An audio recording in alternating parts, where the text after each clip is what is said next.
Good morning, everyone.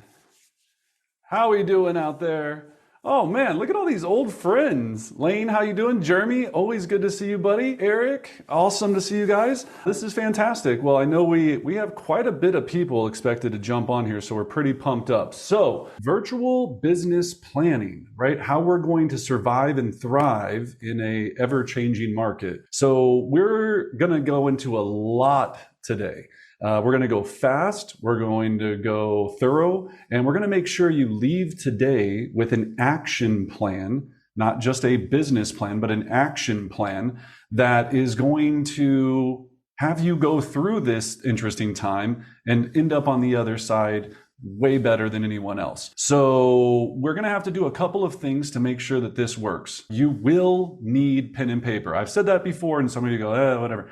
You actually have to have pen and paper. Second thing you're going to need for this is a calculator. Don't jump off, half of you. I know that word is a scary word in real estate, but you will need a calculator because to create a plan, we have to know some numbers and we're going to have some formulas. But that's going to come later. That's only a small piece of what we're going to be talking about today. If you are available to come off of, if you can be on video, it makes my life a lot more enjoyable because I'm not teaching to names, which is boring. Oh, Heidi. Well, we got some Vail legends in here now. That's exciting. Welcome, Heidi. Courtney Decker, one of my favorite people. That's awesome. Well, welcome everyone. Thanks for jumping on here. Here we go, right? As we jump into this, we're going to start out with first, I'm going to take you through the structure, the formula. We're going to get all these numbers right. For those that don't know me, my name is Brendan Bartic. I've been in real estate, residential real estate for almost 20 years now, and I've had almost every opportunity and every role inside the real estate realm. My passion is for helping train, teach, coach,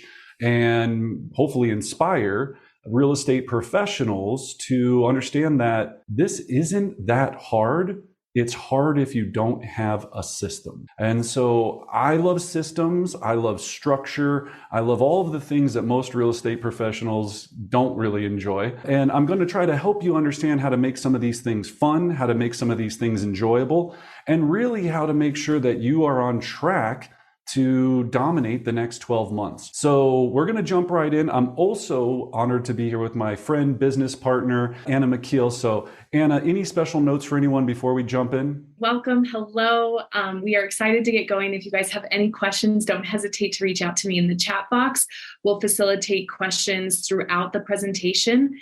And I just want to remind everyone, this is being recorded. So if you miss something, not to worry, we'll send out a copy of the recording along with any resources that Brendan mentioned throughout the presentation. You'll get hard copies so that you don't miss a beat. And other than that, Brendan, take it away. As we move into this, we're going to start out with talking about a couple of major problems here, which is what's going on right now, right? So the current market has adjusted significantly. I mean, almost as if someone put their foot on the brake, and I'm getting calls every day, questions every day. Brendan, this is different. I've been selling for the last 5 years, 3 years, 1 year, 20 years, and I haven't quite seen something like this. What we're going to talk about is why this is happening for just a quick second, and then we're going to talk about how we're reacting to it. So first of all, the good news is this isn't going to last forever, just like any market adjustment. So for some of us that get a little bit paranoid,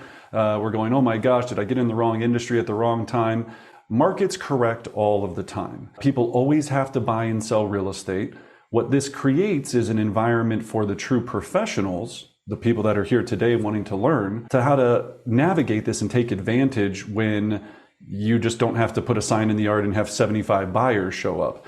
When your buyers have 16 options to look at instead of none. So we're going to talk about some of those differences, but to get our mindset right first, we're going to have to talk about the problems that you as real estate agents are currently facing. So I want you to write these down, and some of these may apply to you, some of them don't, but we have to figure out what these problems are so that we can adjust and create a plan to solve them. So from talking to thousands of agents, usually what I hear is, I don't like data. And if you don't like data, it's extremely difficult to run a very successful real estate business, especially in a shifting market. So we're going to have to admit to that for some of us, and we're going to have to look at how we fix that. You don't know how to adjust when the market adjusts. So we just kind of go, you know what? I used to build my whole business on center of influence, and I could sell my friends at book club, and that was pretty sweet. And I made some cool cash that way. Not anymore, right? That's going to have to change. So we have to talk about that. You treat your business like a hobby and not a profession. So, we're not looking at this as a business. I start at this time. I work. I leave this time. I have models, tools, structure in place, right? I just kind of willy-nilly it and people like me. Most of you, not me, obviously, but you were banking on your good looks and charisma, right? That was your whole claim to fame. You were like, look, people like me. I'm pretty cheerful. I got a good Instagram following. I'm good to go. And then I wrote this one again. You don't like data, right? That's why I put it on there twice. It's that important to me to make sure, right? You don't like data. You hate your CRM. Right? Your contact management system. I talk to agents all the time and they go, Brendan, this CRM, I didn't get into this for data entry, right? I'm more of a people person. I like to do this. I like to do that. No problem. We're going to talk about some of that today. You don't know how to provide systematic value to your clients. So you have a core group that you take care of, but you can't scale outside of them because you don't have the system built. We're going to talk about that. And then lastly, and this is the most important one to me, is you don't know how to make people feel special at scale.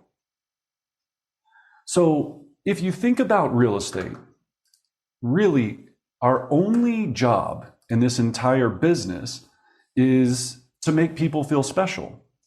It sounds cheesy. It sounds like a bumper sticker. My high eyes love it, right? My D's are like, shut up, Brendan, that's stupid. Right? But we have to make people feel special. The challenge is there's only so many hours in a day, so many hours in a week, so many hours in a month, and we can't open up the business to do this at scale because we don't have the right systems and tools in place. So in the chat box, I wanted you to put, for some of you, I listed a few of those issues that we just listed. What other issues are you facing right now in this changing market? What are you seeing?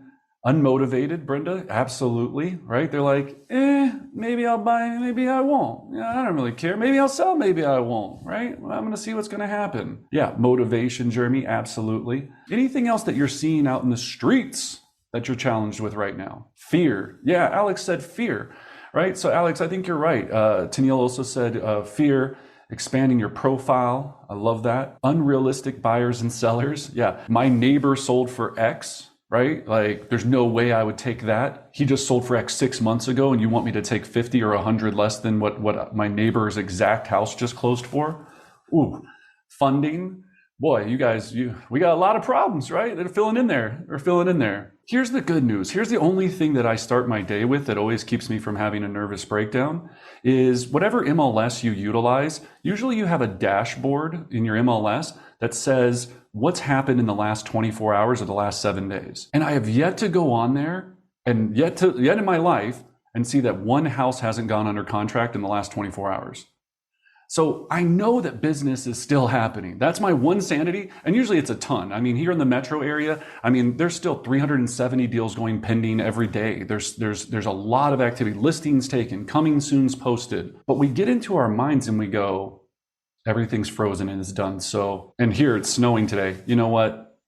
I'm just going to snuggle. It just seems like the right thing to do. It's snuggle time. It's not work time. No one's selling or buying anyway. I might as well just make a cup of hot chocolate and chill. And that inactivity for some is what, when they are frozen like that, what causes others, what we call the 5%, to take 95% of the market. That 5% is waking up in their mindset and they're going, opportunity is right here because I know people are on snuggle mode. I know they're not going to get up. I know that they're not going to call that prospect or that lead or that expired or that FSBO or that business to business call, or we're going to talk about some lead sources here today. So for those that want to take advantage of this, for all of you that have taken time out of your busy schedules to join me today, this is going to set up that plan. We're going to talk about where to get them, how to structure it, and how to systematically build this recipe that will help you build a massive career for years to come. Okay? So, and thank you for all the comments. I appreciate those as well. So we're going to hit on a lot of these today, and if the ones we don't, we'll always connect with you afterwards if we can help. All right. So to start, for any successful business, and remember, each one of you is a business. You have partnered with different brokerages, different teams, different situations, but at the end of the day, you are an entrepreneur, you are your own small business, and you have to act as such. So for any successful business to really have traction, you have to first have a clear vision. So some people are like, oh, I just got to get an appointment. I got to get something under contract. That's going to get really exhausting real quick if you don't have a vision for the future. That motivation that's going to go, oh, wow, I went on 2 appointments this week and both of them decided to go with another agent, right? If you get kicked in the teeth like that, and you're going to get kicked in the teeth, but you don't know where you're going, you're not going to want to pop back up. So on your piece of paper, we're going to start out with, and this word gets cheesed around quite a bit. It's like my vision, right? It's like all this. I like to frame vision into 2 simple things. Why are you doing this? Why are you doing this? Words that I hear sometimes, and feel free if you want to share in the chat box. I love that. I think it inspires others, right? Why are you doing this? Sometimes I hear financial freedom. Sometimes I hear financial security. Sometimes I hear, I only want to fly first class. Everyone knows that's mine, right? No, I'm just kidding. That's not a vision. That's a motivation, right? Why are you doing this? Okay, take a second to really think that through. Maybe it's the competition. Maybe you want to be number 1 at something, For a lot of us, I know there's a high level of competition. It's like, I just want to show that I'm one of the best in my industry. I want to be number 1 in my office, number 1 in my area, number 1 in my state. I want to be number 1 in my neighborhood. When people think of buying in XYZ neighborhood, they think of Marcy. They think of Carlos, right? Cool, we got that? So now that we have that, the next piece that we need to have is, what is my 10-year target?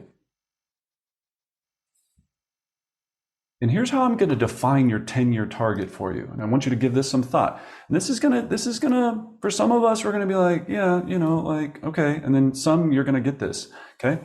So 10-year target.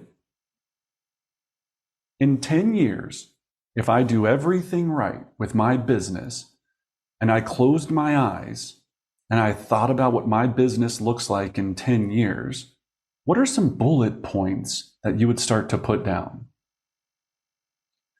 So for some, maybe it's an income number. Usually that's the first one I hear. I'm making X. For some, it's a net worth number. My entire net worth income is X. One that I really would like you to start considering, which is what I wake up every day thinking about, I make X in passive income per month. You want to get me going? You want to get me excited? Talk to me about passive income. Because otherwise we're just working to work. Okay, so maybe it's passive income in that 10-year target. Maybe it's a structure. I've got 3 personal assistants. I've got a fully automated CRM that has over 1,000 amazing clients in it that are receiving touches on a regular basis, that I do over 300 transactions from each and every year without thinking about it. Well, that's a lot. You're going to think about it. Somebody's going to think about it. You got to put a little thought into it.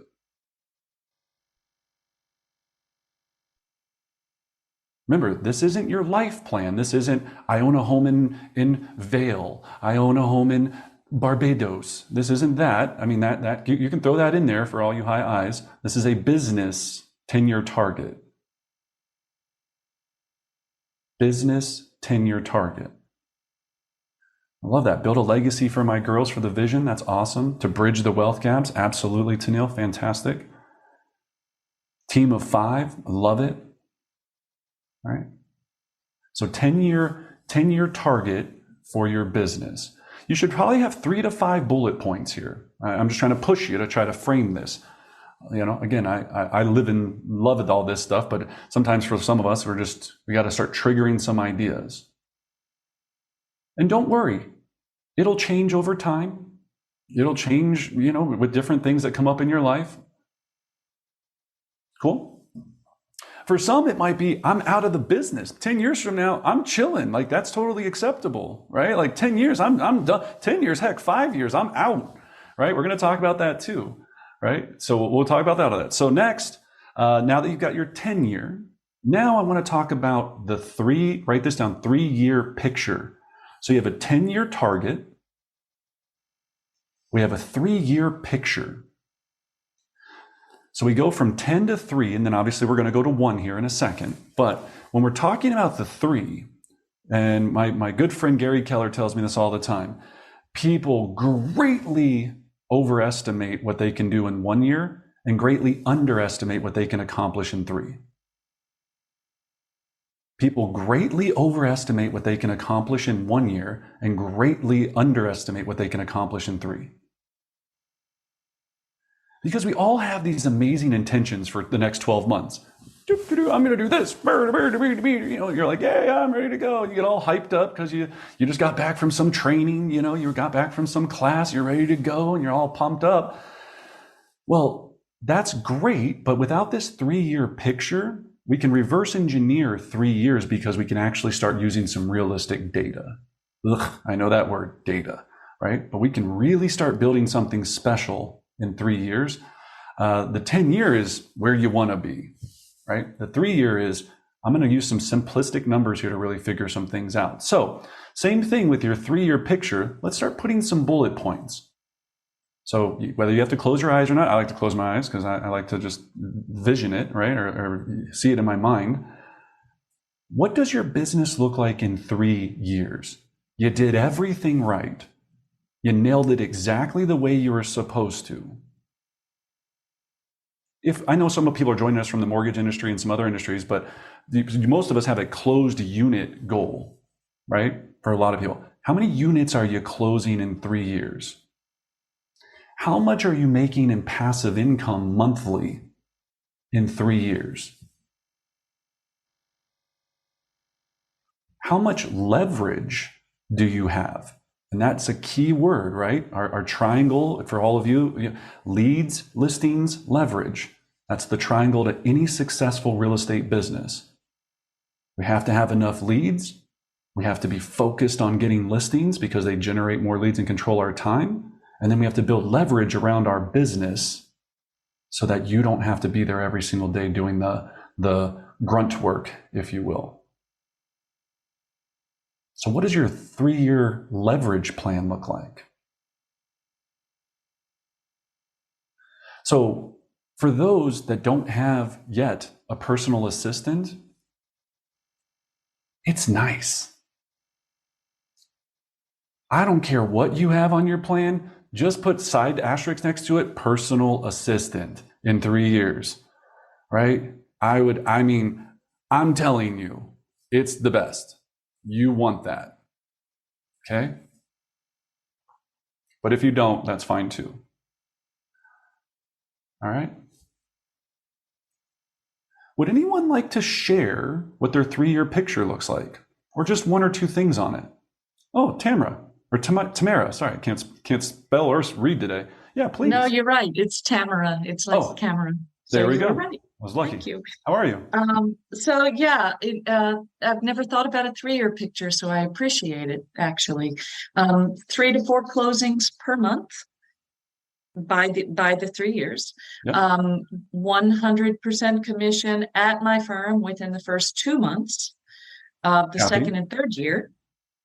$2,000 of a month of passive income, because I'm not clear on where that's going to come from. I don't really have a plan in place to develop passive income, so I kept it low. And an admin person in place for sure. Love it. Give her a hand. That is a pretty decent looking 3-year picture, right? I love that. I love that. Excellent. So yeah, that's pretty much textbook how you get a 3-year picture. Now, to make it reality though, and I just want to critique a few things here, I never do any plan with variance. I always want it to be super specific. So instead of 3 to 4, it's one or the other. It's 4 closings per month, right? 48 closed transactions per year in 3 years, right? Our brain, if you keep your mindset vague, it'll deliver vague results. So what we have to ask out of the world is be very specific on what we want. We will get that specific result back. I hear it all the time. You know what? I would be cool if I could just close 1 or 2 deals a month. I'd be straight. Cool. That's a big variance, right? 12 deals, 24 deals a year. That's the difference from riding flying coach or flying first class. That's a very big difference. Yeah. That's a huge difference. So we want to get specific. The 2,000 in passive income, you heard her talk about. It's like, I want that. Where does that come from? And right, we're going to talk about that as we go through this today, and ways of how we're going to build this passive income machine, right, and tool as we move forward. And then, yeah, the rest of it, personal assistant, great. If I'm drafting this out though, I'm going to say by the 3rd year, I'm going to have a personal assistant. I will be paying him or her X. He or she is going to take the following responsibilities off my plate.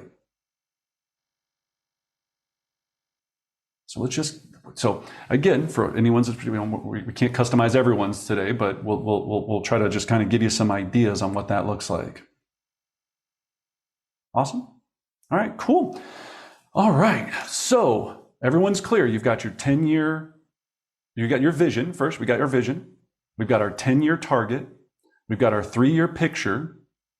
And now we're going to get into the fun stuff, which is going to be our 1-year plan. Okay. So as we get into this, right, as we develop a 1-year plan, I want you to take a second to think about your ROS, your real estate operating system, right? So what's your real estate operating system? Every computer runs on a system. Every car runs on a system. Every successful company that's out there runs, Chick-fil-A runs on a system. If I asked you right now to define me your real estate system, what would you say? So take a second to think about that and write that question out. What is my real estate system? If you're struggling going, that's why I'm here, dummy. Fair enough. We're going to cover that, right? That's why I'm glad, right? If the answer is, that's why I'm here, awesome. If you have some great things going, write those down, right? You're like, I crush these 2 or 3 things, right? I know an agent that does almost 200 deals a year from delivering pies over Thanksgiving. And she does this special thing with how you get whipped cream, which sounds weird, but it's actually really cool. But like 200 deals a year from dropping off pies, right? So now you're all going, I got to go buy pies. Think about it. It's not just the pies. There's about 60 steps that back out of the pies that touches her database that makes all of that system work. But that's how she does that. She has something like 11% market share in her tiny little pie-loving town, right? So you don't have to be worried about like system being like, I got to build Apple. I know people that do a ton of business off of very simple things, but they really are focused on them and they've mastered them and they have them visual. We're going to talk about building some of those systems today. All right. So every system though, and this is where we get stuck a lot of times, has to have a formula. Okay? If you were to go bake a cake today, there's a formula to bake that cake so it doesn't taste disgusting. Right? If you put too much of this in, too much of that, you go and decide, hey, I'm going to get cute and throw some broccoli in the cake. It's not going to come out good. Right? Alex, you know what I'm talking about. Right? There's a formula. So we're going to break into this formula. We're going to get a lot of this down. And then once we know the formula, then we just have to know how do we increase it and how do we add to it. So, because we just know 1 + 1 = 2, 99% of the time. I'm sure there's some people that would disagree with that, but whatever. I just know that that's the fact, okay? So let's start. Now I want you to get a clean brand new piece of paper here, all right? We're going to get this formula down for you. Because once you know this formula, then we can talk about how we're going to apply it to your style of business after this, right? If you're a heavy networker, if you're a cold calling killer, if you're a direct mailing ninja, if you're a pop by whatever, I don't know what comes after pop by, but fairy, right? I don't know what it's dropping off stuff on the front door, right? Something. Thanks, Jeremy. I don't know. We're going to figure out all of those different categories because not one of us on here will do real estate exactly the same way. Not single one of us here. Okay. So on a blank piece of paper, my 3 favorite letters in the entire world, I want you to write at the very top of your paper, which is GCI. Now, if you're joining me from other companies, you can just put revenue, or other industries, just put revenue. In real estate, though, GCI, gross commission income, is the first piece of the formula that we have to figure out for our 1-year plan. Okay? So you're going to say GCI, then equals, and then I want you to write the number. How much gross commission income do you want to earn or receive? Hopefully, you got to kind of earn it in the next 12 months. Now, for all those that are going, I don't know, here's the number I always hear for the new people, 100 grand, right? It's always 100 grand, 100 grand, 100 grand, 100 grand, right? It's always 100 grand. I get that. That's cool. Let's give it a little bit of thought. And here's how we're going to break down some of this thought. First, I know we have people from all over the country joining us. It's very different for some. My good friend Heidi, she's in Vail. Average list price is 1.4 million. So that's different, right? We're going to have to talk about something. So you have to figure out what the next question below that is. So we're going to have GCI. And if you haven't filled in that number, we're going to come back to it, but I'll show you how we're going to get it. Underneath GCI, I want you to write average commission check. So how do we figure out average commission? Well, you take your average sales price for yourself if you know that number. So if you know that your average sales price is $500,000 because you've been tracking your numbers or you have an idea, great. If you don't know your own number, you're going to use your market's number, right? So currently here in Denver, 4 months ago, it was 725. Today, 625. So if you know that the average price here in Denver is 625, the next question you have to have, and this is why you need your calculator, right? And I asked to make sure you had your calculator with you. We're going to have to do some numbers here.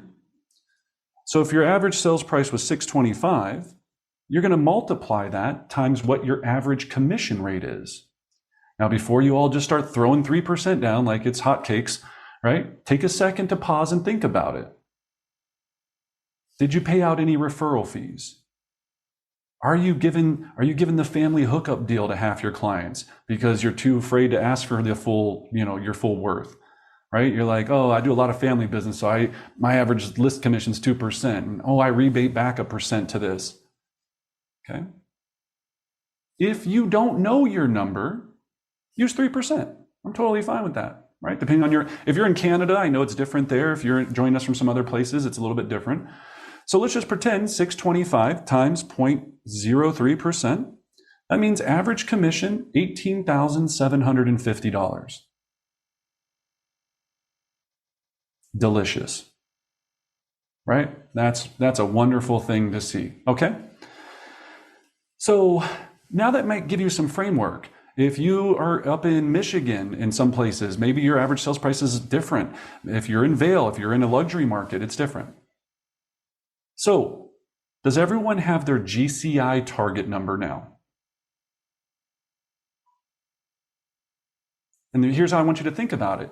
If you go, look, I want to make $200,000, and I know that my average commission is going to be $18,750, and don't worry about splits and all this stuff. We're going to get to that, right? Just stay straight numbers. Don't worry. Brendan, before tax, after tax, don't care about all that, right?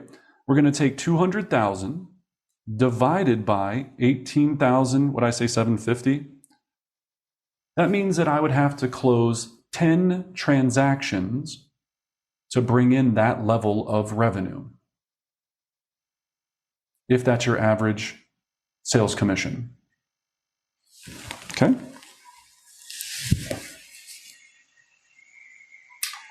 Cool? Everyone good? I love it. I'm sorry. What was that formula again? So you're going to divided take by? So you're going to take how much you want to make. So if your target goal is, look, this next 12 months, I'm going to make $200,000. You're going to take 200,000 divided by the commission check, the average commission check. So if your average sales price is 500,000, I just know that number because I always use it all the time. Your average commission check at 3% would be $15,000. So you would take 200,000 divided by 15,000. And that's going to tell you how many units you need to sell in the next 12 months. Dope. All right, let's move on. All right, so now we've got GCI, we've got average commission, we've got total units sold. The next line underneath that, I want you to write listings sold. And then the line under that, I want you to write buyers sold. Okay. So I'm going to do this again from the start, just so, again, people can play along with me as well. So I'm going to just do 500,000 because it's just easy number and it makes it nice and rounded. But like I said, if you know yours, you can do that. And remember, once we get this done, you're going to be able to critique this afterwards. You can tweak it a little bit, do all that fun stuff. So this year, I want to make $200,000. I know that my average commission check, because my average sales price is 500,000, my average commission check is 15,000. So I'm going to divide that by 15,000. That means I have to close 13.33 closed units, right? I'm going to round up because I can't sell a third of a house, right? So I'm going to close 14 units to be safe, all right? So out of that 14, how many of those are going to be listings? How many of those are going to be buyers? And you're going, 50-50? Well, let's think about the stats. Here's what I know on average. Most agents, 70% of their business is buyer side sales, 30% listing side. 70% buyer sales, this is national average, 30% list side. Okay? If you know your number and you go, look, I'm a listing beast, right? Like I don't even deal with buyers. You're 90% listings, 10% buyers. Well, then you would know that number. Okay? So I'm just going to go off the national average. So listings sold, I'm going to take my 14 number. That's how many total units. I'm going to multiply it times times 0.3, 14 times 0.3, and I would have to sell 4.2 listings. Okay. We will round down here because it'll make sense. So listings sold, 4. So how many buyer sales would I have to have? Dang, Heidi, with the math real quick. That is correct. You win 10. It means I'm going to close 10 buyers because I'm closing 14 deals. All right, everyone tracking on this? I want to get this right. This is a safe spot, skate spot. If you're like, whoa, hold up, I don't get this math, hit the pause button. Because if we don't get this formula right and you leave here today and you go, numbers are stupid and I don't, good luck. Good luck to you. You're screwed. Enjoy selling your 5 to 7 homes a year for the rest of your life. Okay? So just make sure if you have questions, ask now. All right, cool. So we've got 14 total units, 4 listings sold, 10 buyers sold. If you're thinking you're going to be 50-50, maybe you were 7 and 7. Maybe if your total number was 20 because you want to make 250 grand, whatever those are, you can play with that. You're starting to see the formulas here, right? Okay. The next line underneath that, listing appointments. So I have to know how many listing appointments I need to go on to close 4 listings. Now, this is where we get into the differences of a recession-proof market and things that are a little bit different now, right? I think we're all going to agree. Did it take less appointments the last 10 years to take a listing than it might take now? For some of you, maybe. For some others, maybe not. We're going to talk about that. Okay, so let's talk about listing appointments. Traditionally, and I will say traditionally, we do 2 listing appointments for every 1 listing sold. And I'll explain why, okay? Because once you start opening yourself up to more business, now some of you are going, I take every listing appointment I go on and they sell. I'm just, Susie superstar, right? Great for you. As we go into a recession market, you're going to have to start going on some appointments that you normally might have not went on, and you're going to turn them down, right?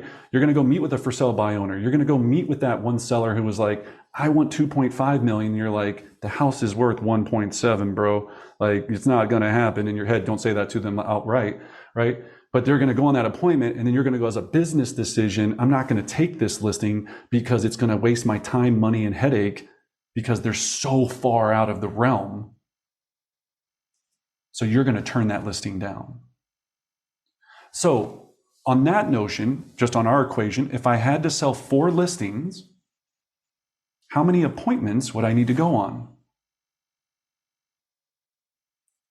Thank you, Heidi. Thank you, Heidi. That's right. 4. That is correct.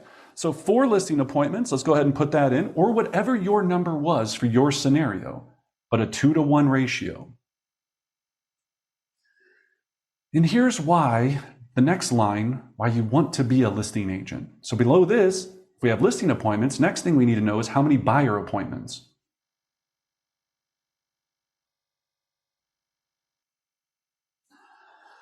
So buyer appointments, and here's how I define, and you can maybe write a little caveat on this. Here's how I define a buyer appointment.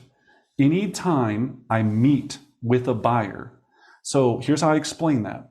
If I meet with them for a buyer consultation, 1 appointment. If I go and show them 10 houses on Saturday, 1 appointment. If I go on Sunday and show them 3 more houses, another appointment. So now I'm at 3 appointments. If 2 days later I show them 1 house, 1 appointment. Okay? Every time I meet with them, that's an appointment because it took me time. Just like a listing is going to take me 1.5 to 2 hours. Buyer appointments are going to take me all this. I have to print the stuff, go into, blah, blah, book it, log it, make sure there's toilet paper in the trunk when their kids don't have, they have to poop and there's no toilet, all the fun stuff, the joys of showing these houses, right? Here's the difference. In a regular market, it takes 6 buyer appointments to every 1 buyer closing.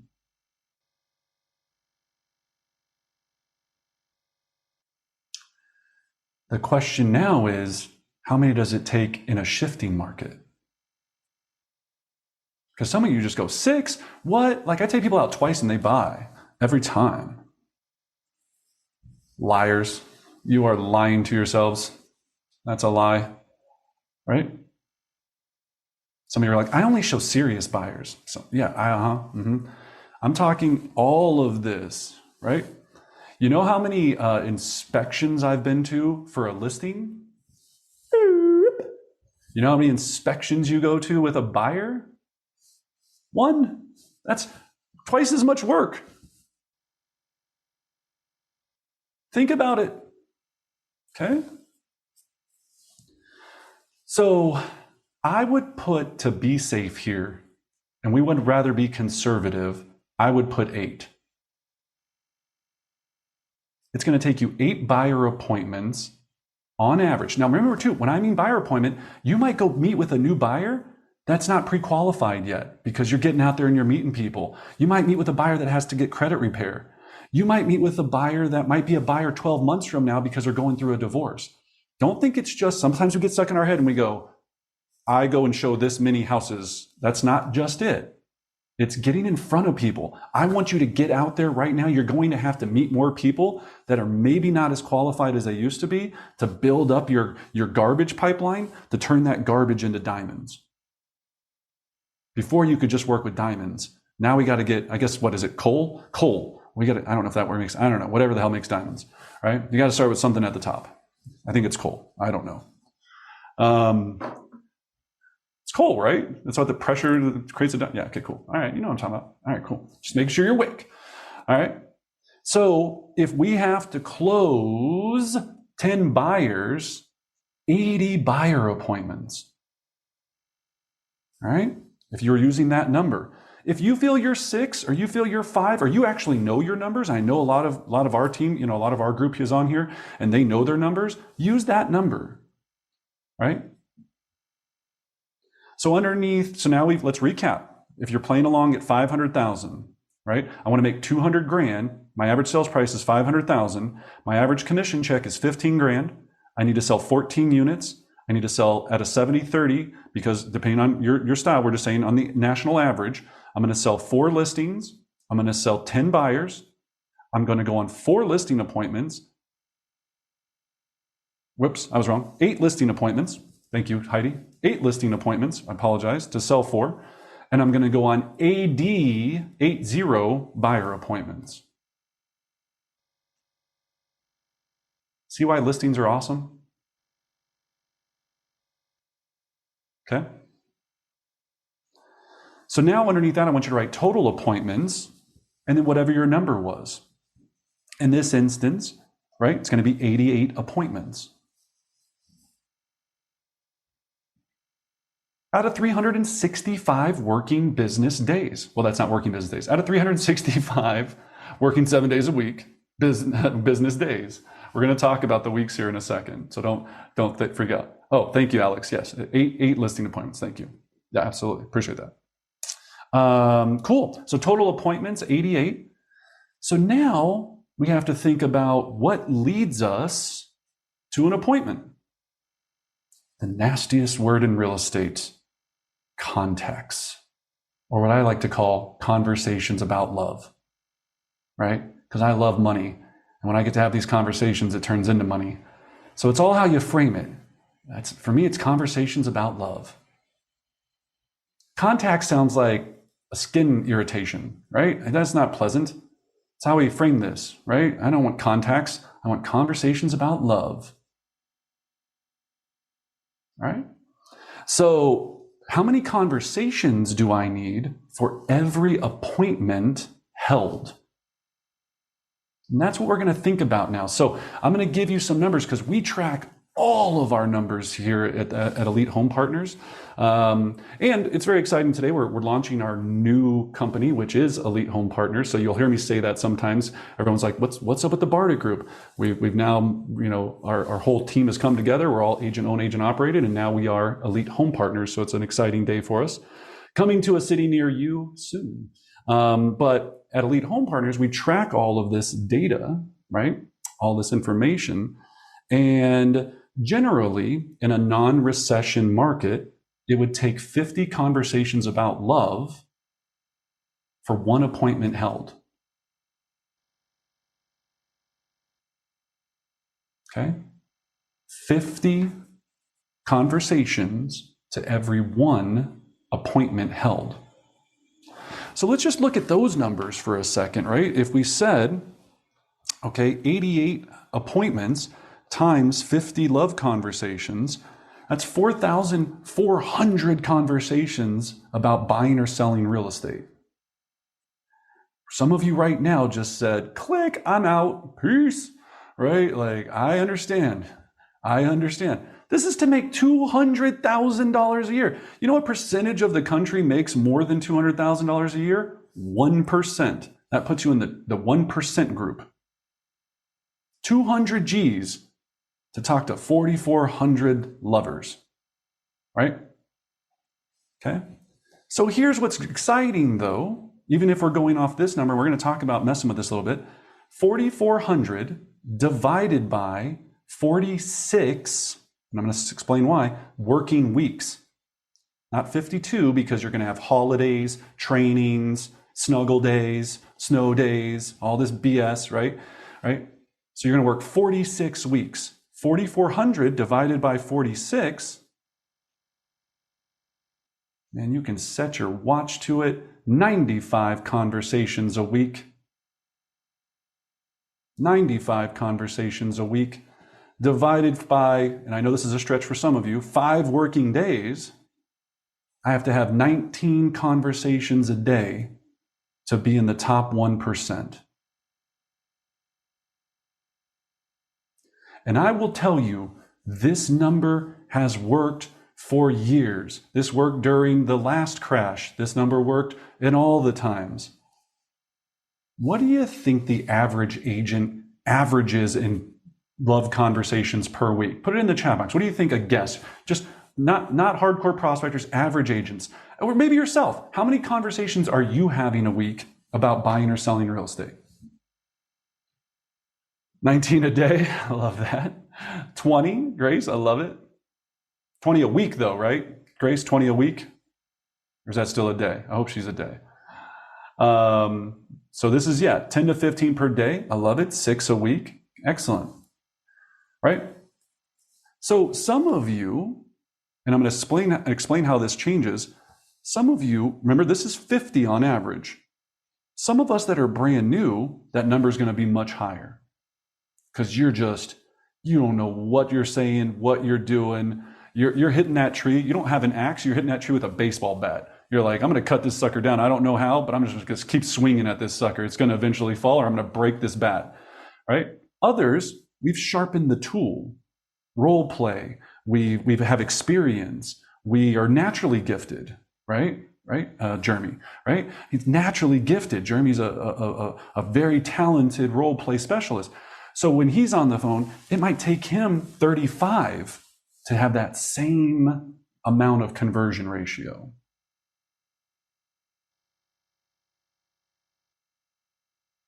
I would play it safe and stay at the 50 until you know your number, which I'm going to explain a very simple way to figure out here in the next 37 days left until the first of the year.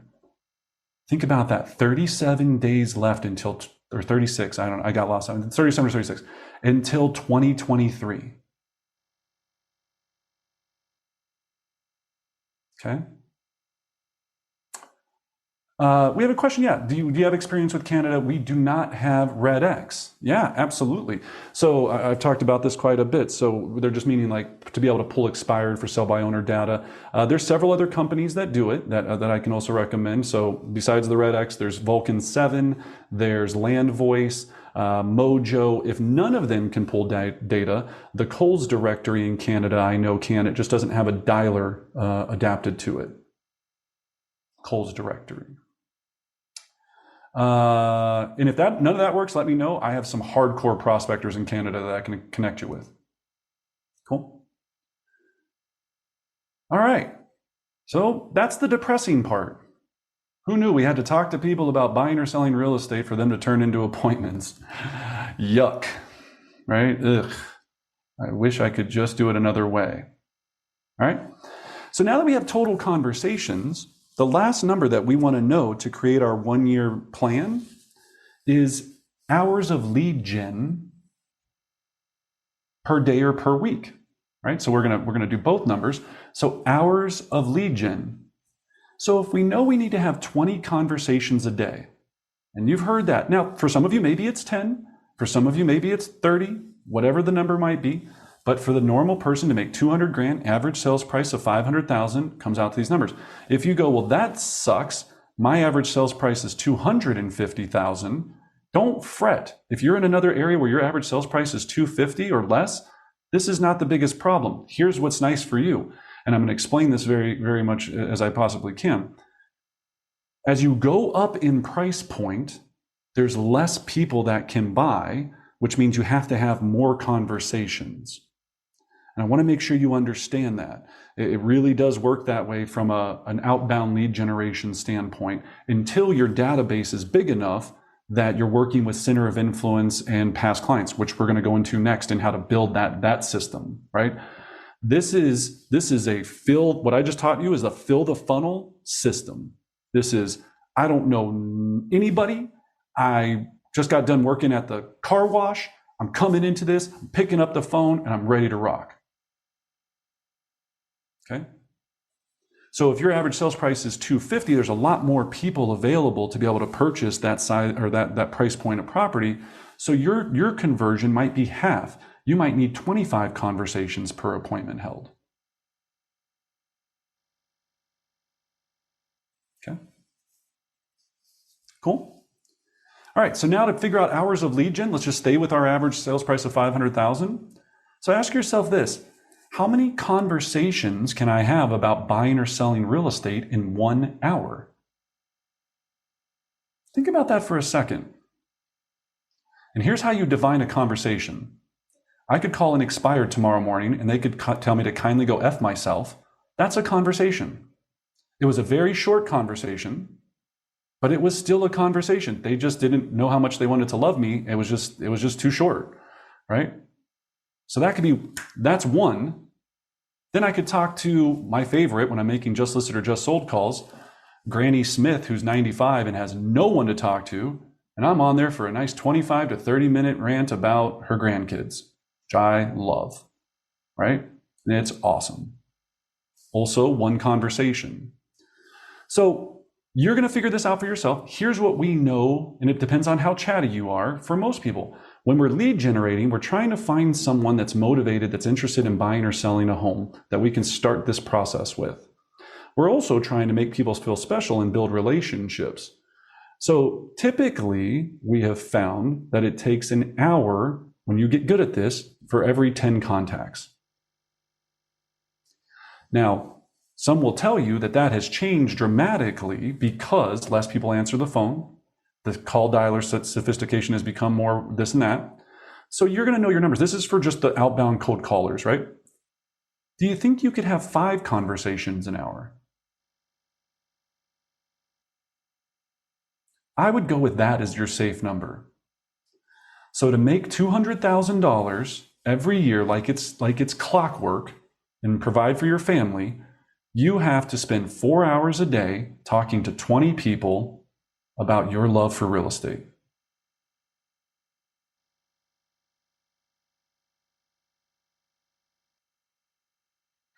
Here's what I want you to think about. If it's that easy, why do so few people do it? In my own office, right, not my team, but our actual office, when you look at the statistics of an actual office, only 18% of any real estate brokerage office makes over $100,000.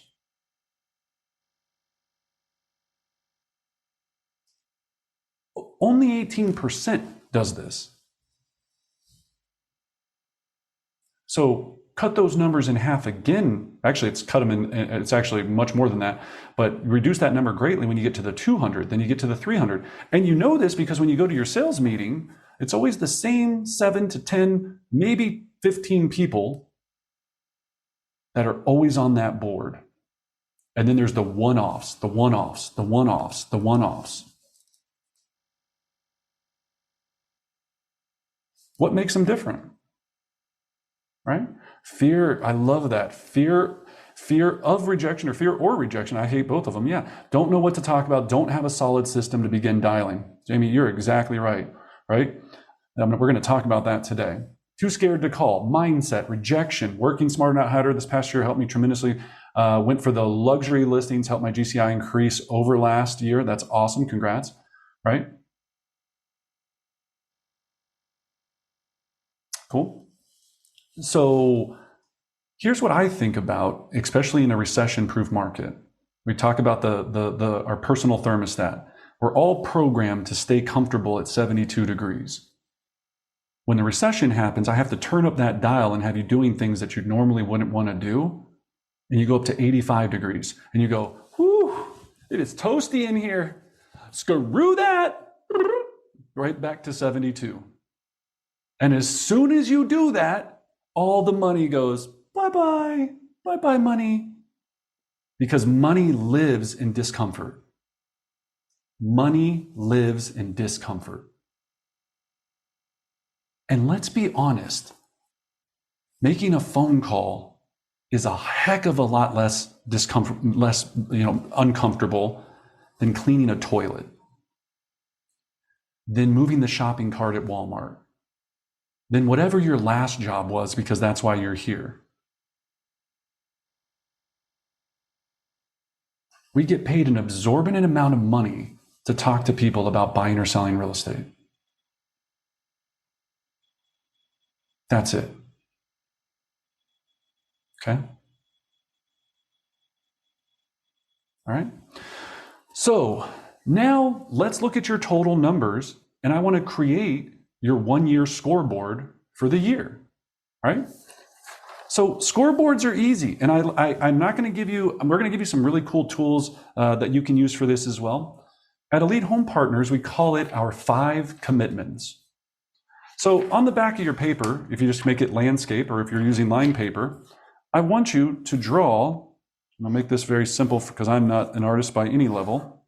All right, you're going to draw basically a split line like that. So I don't know, a long Subway sandwich. Maybe that's the best way I can explain it.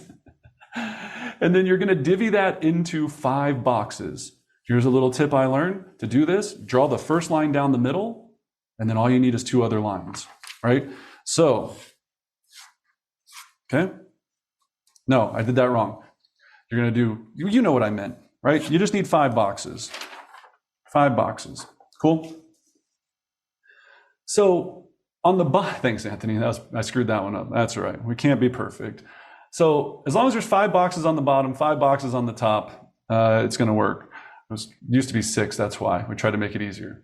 So, on the bottom right-hand box, underneath the bottom right-hand box, I want you to write closed.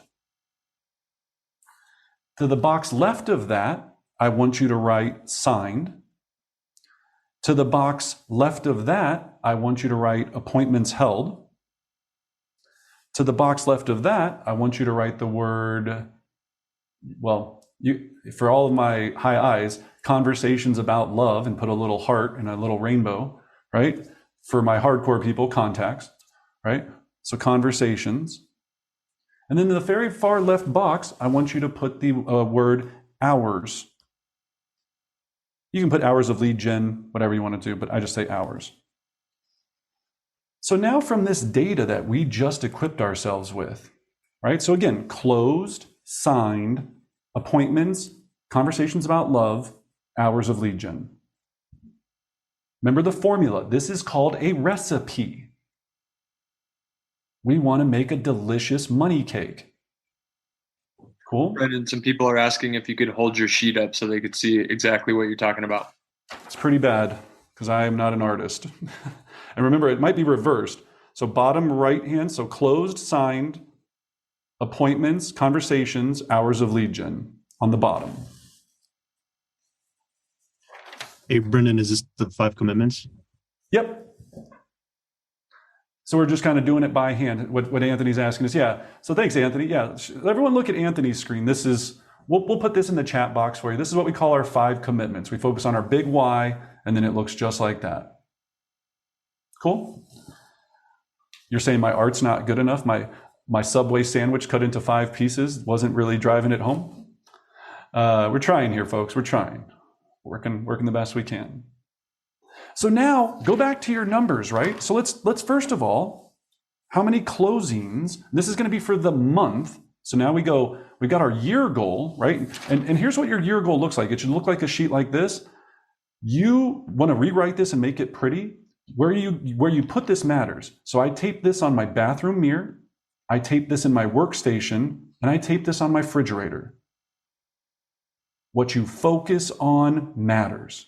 What you see every day becomes reality. Oh, I would never do that. Then be poor. I don't care. Do whatever you want. It's not my problem, right?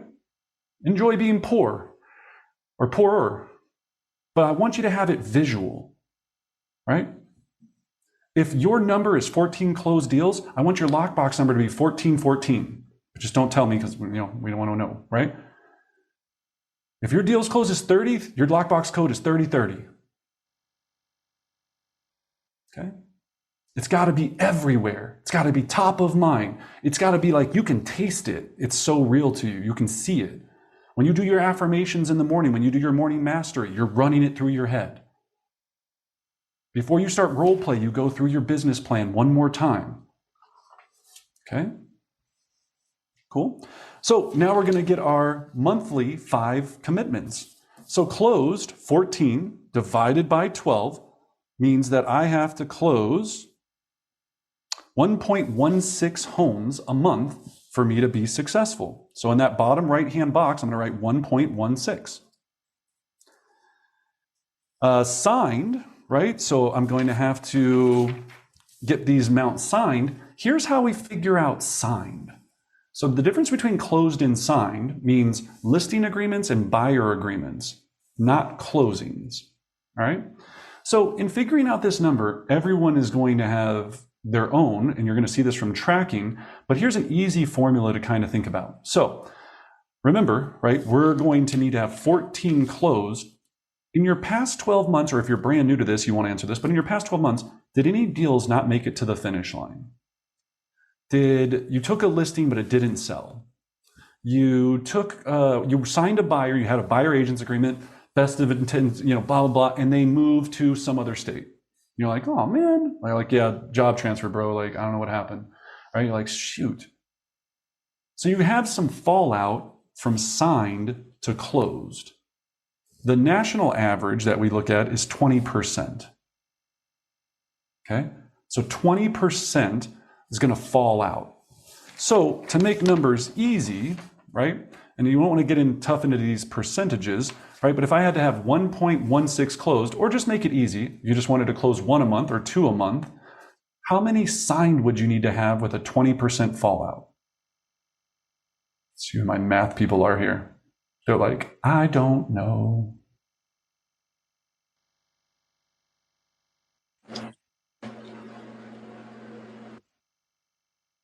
$5.8. So 5.8. So if I signed 5.8 agreements with 20% fallout, I would have 1 closed transaction. It was 1.16, correct? Mm-hmm. If you just go off of 1, then it's 5. But if you go off of 1.16, which I think is your closed number, isn't it? 5.8. Right. So at least she's trying, but that is incorrect.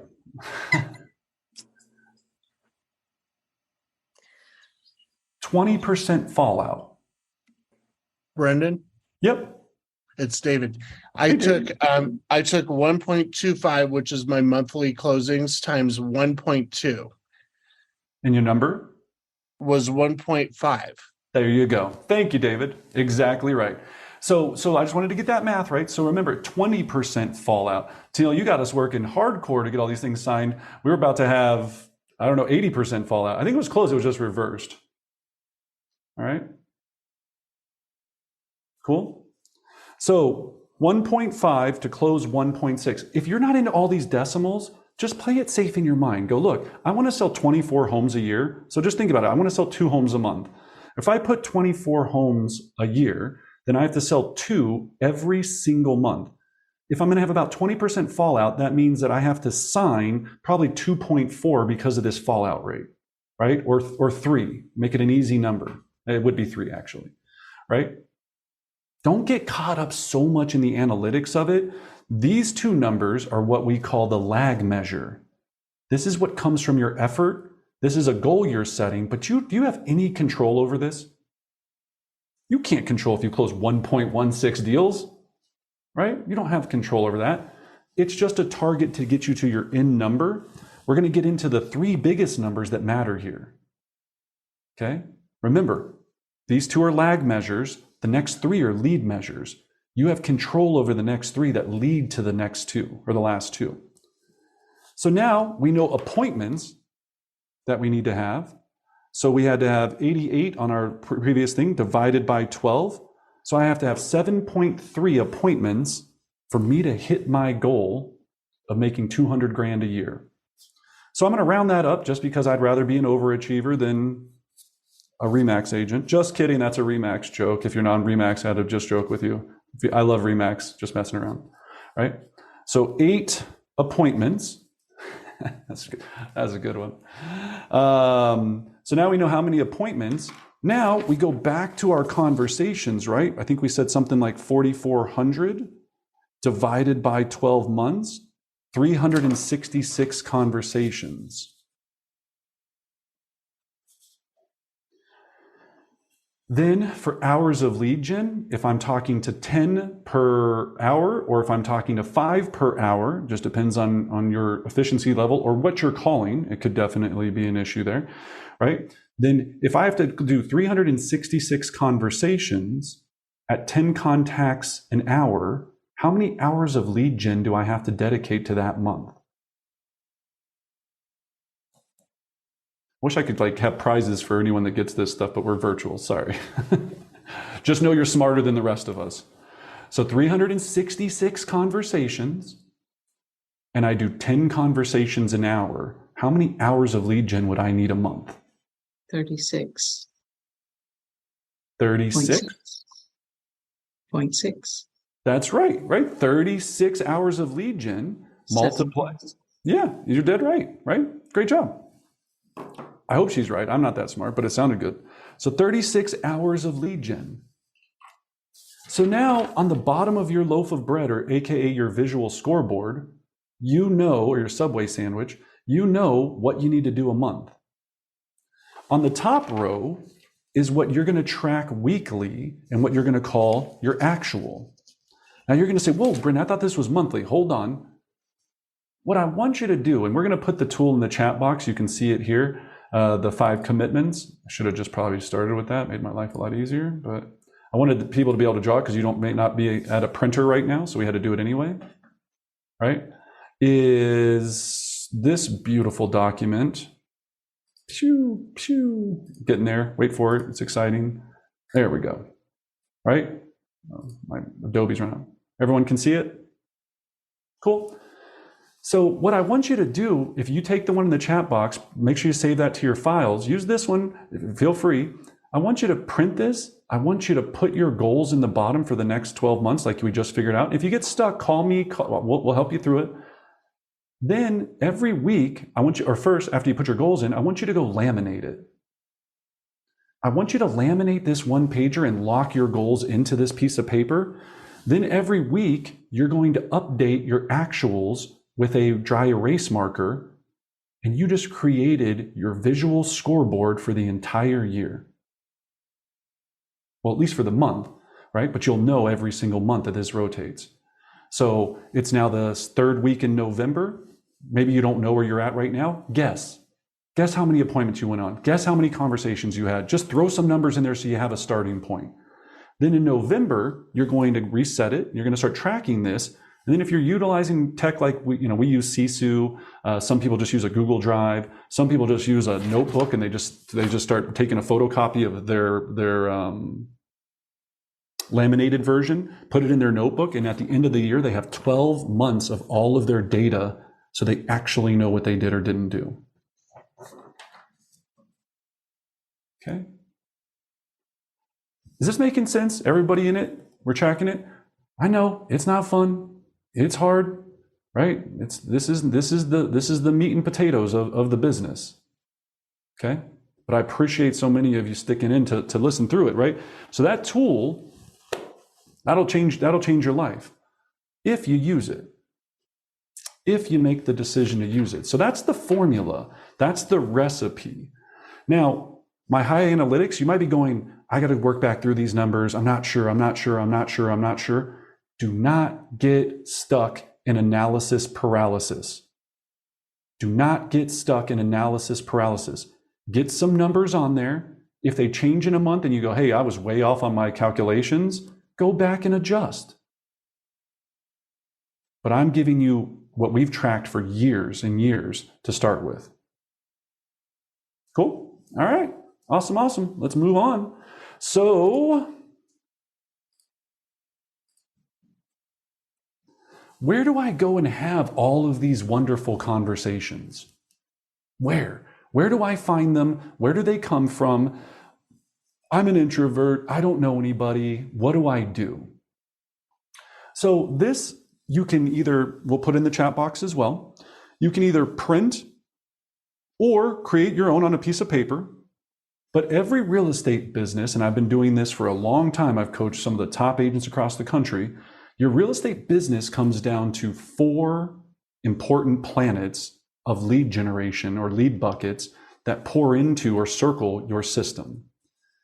Now, there's not only 4. These are the 4 that you have to get right before you start moving into other planets. And I'll give you some other planets. Some other planets might be radio advertising, television. It might be buyer seminars, investor seminars. It might be all of these great things. But we have to get some core things right in any real estate business to really have success.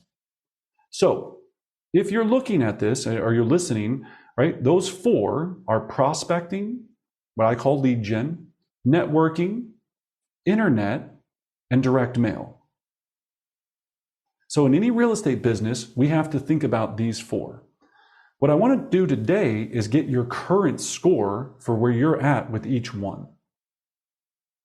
Okay? So if you're drawing this at home, and this is easy, you can draw it on a piece of paper, just draw S in the middle, a little line, put the letter P, and then we're going to figure out where you're at. So we know what we need to work on and where we need to go. And then we're going to talk about some sources on what we can do to go generate this business. Okay. So prospecting, this defines as cold calls, door knocking, how good you are at your role play. What I try to think about is how many deals am I producing from my outbound cold activities?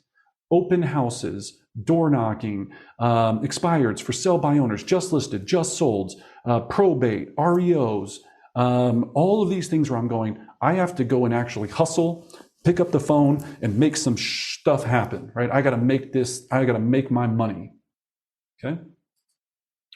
With 100, meaning you are the most amazing lead generator on earth. Your systems are dialed in. Your triple line dialers on point. You're taking 2 to 3 expireds every single month like it's clockwork. That would be 100%. If you go, I hate prospecting, I would rather flush my head in the toilet than ever have to do this, then you'd be a 0. Where would you score yourself right now?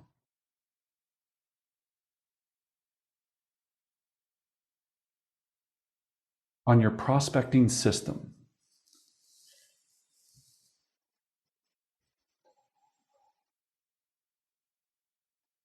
Danny said he was able to get the 4 planets PDF, but not the 5 commitments. Not sure why that wouldn't work. Maybe try to click on it again. I think it works there, Danny. Sorry. It opened for me. I'm not sure what's happened there. If you drop us or shoot us an email address, we can always get it to you afterwards as well. Cool. Let's move on then. Well, any questions on prospecting? Everyone cool there? We're going to talk about your score, and then we're going to talk about how to fix the score. Nice. All right. Next one. Networking. So my real estate report card and my real estate system is defined also by networking. You know, maybe you're like some of my best friends, right? They're very opposite of me. They love book clubs. They love meetup groups. They love Chamber of Commerce. They love meeting people. They love happy hours. They love all of this. That's where they generate a large portion of their business, is that world. Charity, you know, they're highly involved in multiple charities. They're giving out to get back, right? Or they're just giving out and actually getting back. They're not doing it for that reason, of course. So 0 meaning you never leave your house, and 100% meaning you're out every single working business day in some form or fashion networking with your community. How would you score yourself right now? Are you a 40%? Are you a 70%? Are you a 68.5? Don't worry, analytics. You know, this isn't like to the penny. This is just so you have a general idea of what you have to do this year. The next, we're going to go into internet. We call internet because this is business that you produce from leveraging the power of the internet. So we just put a few ideas down here, but this doesn't include everything. Social media, pay-per-click advertising, your website, your brand, your team's website, how much you're receiving from your organization or your company or whatever it might be. Your YouTube channel, huge tool. Your Google business page, your Zillow leads, that Zillow Flex program, Realtor.com leads you're buying. Your TikTok account, which is just slaying it right now for all those deals you're making. Just kidding. TikTok, fastest growing way to make money in real estate. That was a lie, everyone. That was a total joke. Oh my gosh, some of you were like, great. I know, Tina, I saw you. That's a joke. I'm not kidding. TikTok's awesome, but don't think you just go start crushing TikTok, you're going to make 200 grand. I'm sorry. It will help if you do a lot of these other things, but just don't quit everything and start doing TikTok videos, all right? It's a tool. It's not the only thing. It will help, all right? So there's a lot under that internet bucket. And then next, we've got all of our farmers, our direct mailers. So not only farm, but when we talk about direct mail, what we're going to talk about today is your 8x8 33 touch, right? Your systematic way to scale and make people feel special at scale. Postcards, right? Mailing to your farm. I'm going to dominate XYZ neighborhood. Thank you cards, right? Whatever your direct mail is, where you're making somebody feel special by putting something in their hand of value that's either important to them or that provides them real estate value information. So if you don't ever write anything, send out, if you haven't had anything with a stamp on it in a long time, just put 0. If you're generating business from your direct mail, you're doing it at a certain level, whatever, put that score. If you're doing 25, 35, 40 deals from your farm, which I mean, there's people in our office that do 70 deals a year from their farm, then put 80, 90, 95%. Be like, I got that on lock. Okay. So now what I want you to do as you see the line above, if you're doing this on a piece of paper at home, which I hope you are, just draw a line above it and then take these 4 scores, add them up, divide them by 4, and that's your current lead gen system score or rank. So add up all 4 scores, divide that number by 4, and now you have, most of my competitive people apply it to a letter grade. That's your real estate grade right now.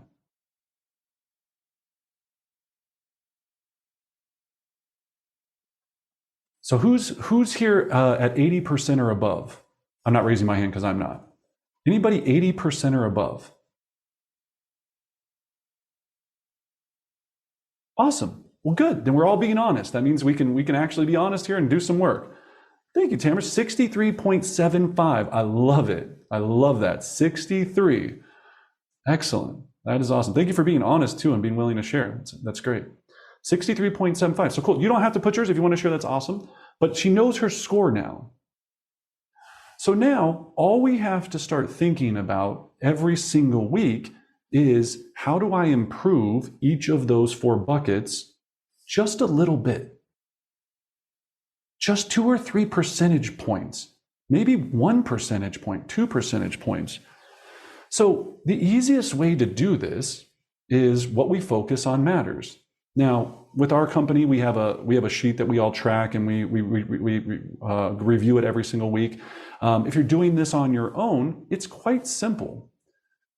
I love whiteboards. If you're not in the whiteboard game, you probably want to have a whiteboard. If you don't have a whiteboard, you're still just going to use a piece of paper, and every single Monday, you're going to take a blank, I'm running out of blank, you're going to take a blank piece of paper, and you're going to write down those 4 categories. And then underneath each one of those categories, you're going to say, this week, I'm going to commit to doing this to improve my planet. So for example, let's start with prospecting. Maybe it's something simple that week and you just go, I'm going to attend 2 role plays. I'm going to find a role play partner. And for those that don't know what that means you practice real estate, love conversations together so you don't look like an idiot when you talk to people, right? It's a very important piece of the business. You get paid to talk. Why would you not practice it? Well, I don't know anybody to role play with. Go on our Brennan Bartic Facebook group. We have live role play 4 days a week, Monday, Tuesday, Thursday, and Friday. No, 5 days a week. We have it on Wednesday now too. We changed our team meeting because it was that important. Yeah, 5 days a week. You can join us anytime. You can come in and be a wussy and just listen. You can come in and be a hardcore and participate. You're going to look stupid. It's okay. These are realtors. They don't pay you. Don't matter. Remember what we talked about, hitting the tree with the baseball bat? If you want to make your life easier and go from 4,400 conversations to make 200 grand to 2,200, you got to sharpen the axe.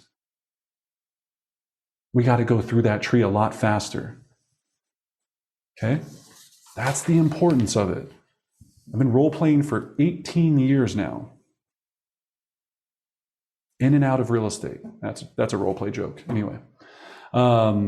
So moving forward, right? Now we know these buckets. So that's the easy way to do it is what we call your focus sheet. So we're going to start working on those items. So I gave you one example for prospecting. Let's go to networking. If it was me and I was starting out tomorrow on my journey, or today, I'm not even going to show you tomorrow, I would go, you know what? The one thing I really need to work on networking is I need to meet some people. I don't really know anyone. So I'm going to join at least one meetup group. I'm going to start a book club. I'm going to start a wine and cheese group. I'm going to have a barbecue at my house. I'm going to have coffee with 3 of my favorite people, or what we call ambassadors. I'm going to have 3 coffees with ambassadors this week. do you see what I'm saying? You're just giving yourself the ability to take this big elephant and bite-size it down. Because the number one thing that everyone asks me every day, Brendan, all of us, everyone here that's joining me today, they have the best intentions. All of us, the best intentions. Sometimes we don't know what to do. And so in lack of what to do, we go down the TikTok hole. And hours go by and we're gone. Right? Cool. So we got to have this planned out. We have to have this planned out. All right? Any questions on the 4 planets? All right. I'll finish 2 more just because I like to give examples. So internet and direct mail. If it's this week and I'm going, okay, I've got to improve this. Here's what everyone, and I've looked at a lot of a lot of people that are on here's internet. First thing I do is you have to do your internet, I can't think of the word, analysis, right? So what I want you to do is I want you to start with the big 5 and make sure you have the big 5 profiles right. Remember, the internet is your digital billboard to the world that says, I sell real estate and I'm awesome and I'm worth talking to. Because after you meet somebody at an open house, they get in their car, they Google your name, and if nothing comes up, that's a problem. If very little comes up, that's a problem. If they finally find you and your profile says that this is your first real year in real estate and you just stopped working at Chick-fil-A, then maybe they're going to go, ooh, not sure I really want to work with these people. Some of you are so proud of your LinkedIn profile that you were a network analyst for 8 years. If I'm in real estate and I go to your LinkedIn and I see that you're a network analyst for 8 years, do I want to work with you? Perception is reality. What is out there is what you're being judged on. Okay? So I want you to go through the big 5, right? So think about it. Your Zillow, your Realtor.com, your LinkedIn, your RE Colorado, or your MLS. Most of you, I can't even find your picture or your phone number on MLS. I've had to call some of you. I've Googled you. If I can't Google you and find your phone number, you're in the wrong business. But Brendan, what about weirdos? What about my ex-boyfriend? What about my ex-girlfriend? What about my stalkers? What about all this? Then you're in the wrong business. You have to be a public prostitute to make it in this game. We never stop working. And the internet's going to work for us 24 hours a day, 7 days a week. But it won't do it if you're not on it. And what message are you telling? Okay? Cool? All right. So, next, okay, we've got that. Then the last one is direct mail. And as we move into our next section here, now that we got away from all the numbers and formulas, now let's talk about how to build a real business. All right? So we talked about what you need, where to get them, and we're going to talk about direct mail here for just a second, and we're going to move into some other pieces. But so for direct mail, if you had to do one goal to improve your direct mail bucket between now and next week, next Friday or next Monday, whatever you want to do, what would be one thing that you would do to improve your direct mail system? Let's put it in the chat box. One thing that you could do between now and Monday next week, or next Friday, whatever you're measuring a week as, since it's Thursday, what's one thing that you would do to improve your direct mail system? Patty's like, I'll answer a question with a question, kind of. No, I love it, Patty. I'm just messing with you. Yeah, I would systematize it. I'm going to come back to that in a second. Clean up database, gratitude cards. So now all of these are okay, but they're missing a few things. Okay, and I want to talk about each one of these. Create a database. Remember how we talked about our goals earlier? You will die in vagueness. Anything you put vague, I'm going to do some gratitude cards. I'm going to create a database. That should be pretty simple. I'm going to do some automation. Yeah, I'm just going to do some automation. It's pretty sweet, bro. I'm going to automate the shit out of this thing. I'm messing with you. I appreciate all of you guys putting in the chat box. You're all right. Take each one of what you said and make it specific that you're going to accomplish in 1 week.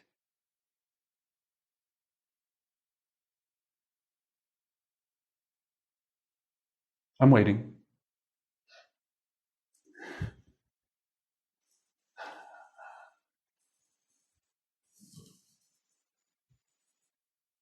Carrie, 1 postcard per month.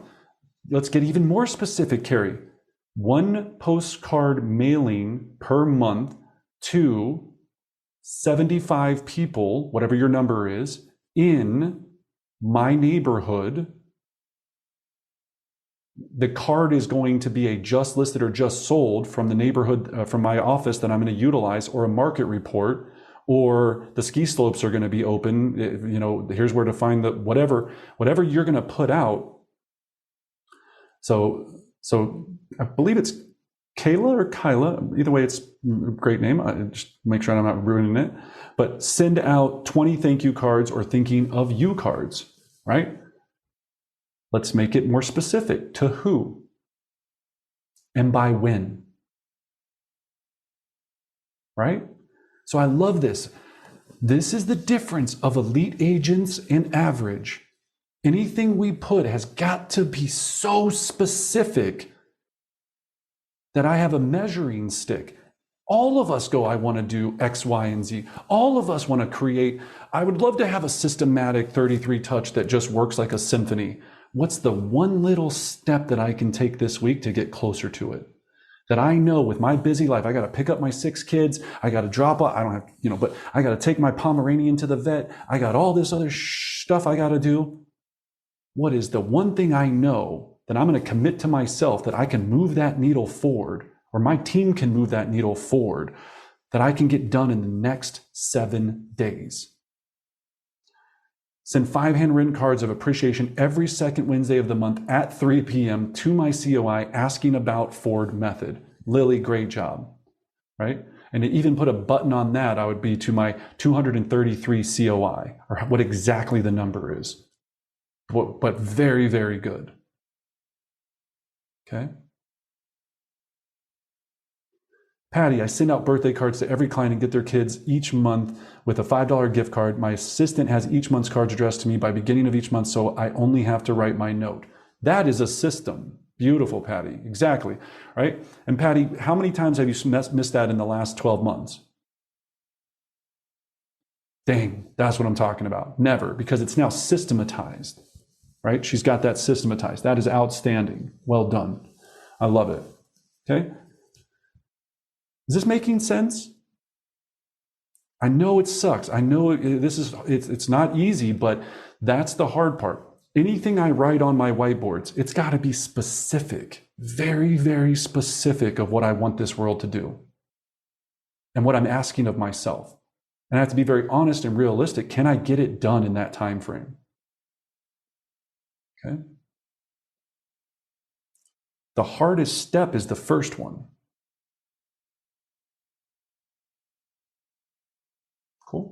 And I always tell the analogy, right? If I go to the gym and I want to bench press 500 pounds, if I went to go bench press 500 pounds, first of all, I wouldn't probably get it off the rack. If I even got it to wiggle off, it would crush my sternum and kill me. So I got to go and start with 50 pounds.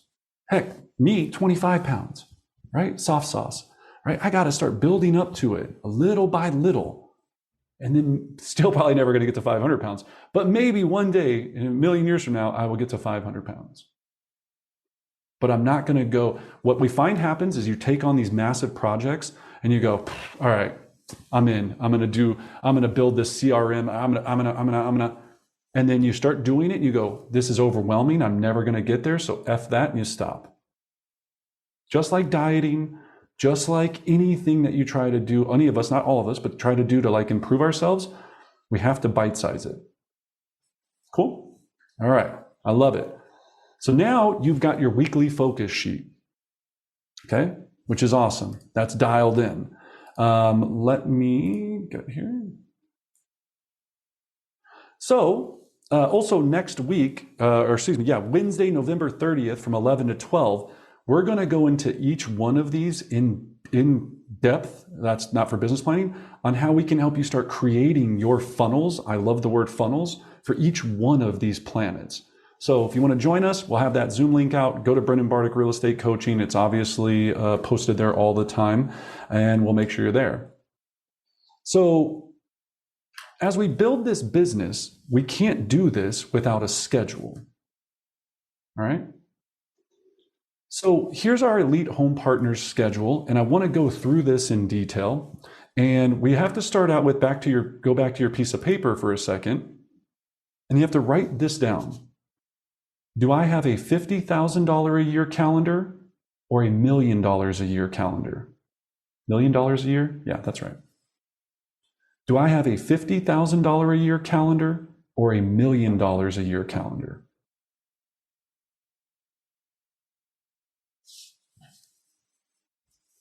And the only reason I bring that up is you see it all the time in your office. You see it all these different people.